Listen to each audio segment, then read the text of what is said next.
Hi everyone, today I'm demoing a mixed reality project that I worked on with a few others over the past 3 or so months. It's the first phase of a larger project called V.OS, and in this first phase, we created a mixed reality keyboard that uses natural hands to type on the keyboard object projected on top of the real world. I'll show a short clip of the mixed reality keyboard in action, then I'll go step by step on the demo prototype's features.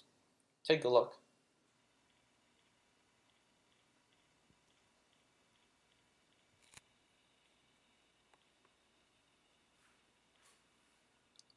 So that gives you an idea of the core functionality.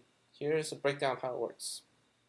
The headset used is a modified Oculus Rift CB1, and it uses a Z stereo camera for tracking and video pass-through, and Leap Motion for hand tracking. We 3D printed a mount to have the Z on top of the Rift.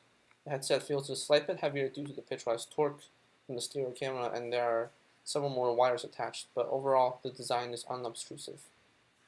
It's somewhat similar to the HoloLens or Meta, but the camera pass-through makes virtual objects completely solid and present instead of slightly transparent, and a small cost to real-world pass-through quality.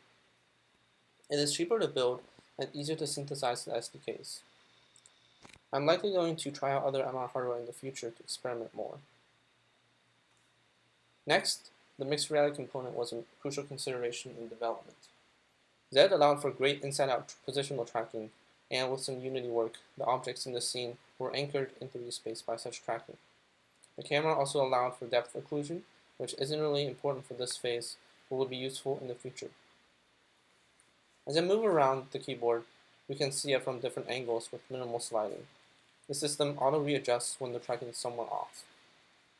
This setup required no external sensors, so the only tracking was through passive image triangulations from the stereo camera.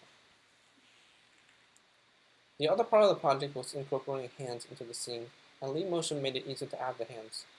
Tracking is very good, though due to the pass-through being monoscopic from a limitation with the stereo camera spaceline, the hands appear slightly off from the left eye's perspective, which is what you're seeing. Inside the headset, the hand overlaps on top of your real hand, and overall the virtual hands are good, and it's easy to suspend belief of real hands when your eyes focus on the virtual ones. Finally, I'll explain what went on with typing that was shown earlier.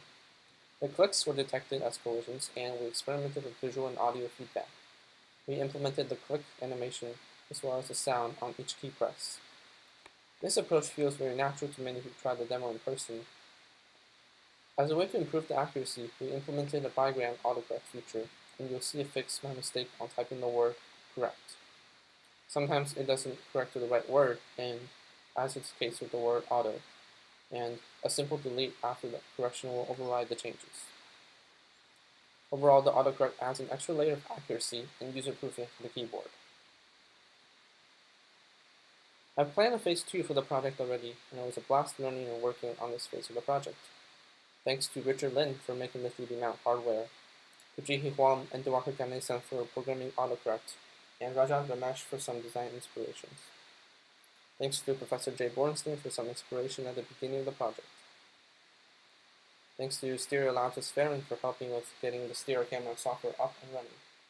I hope it was interesting to see, and if you want to contact me with questions, you can email me at zmeng90@stanford.edu. Thanks.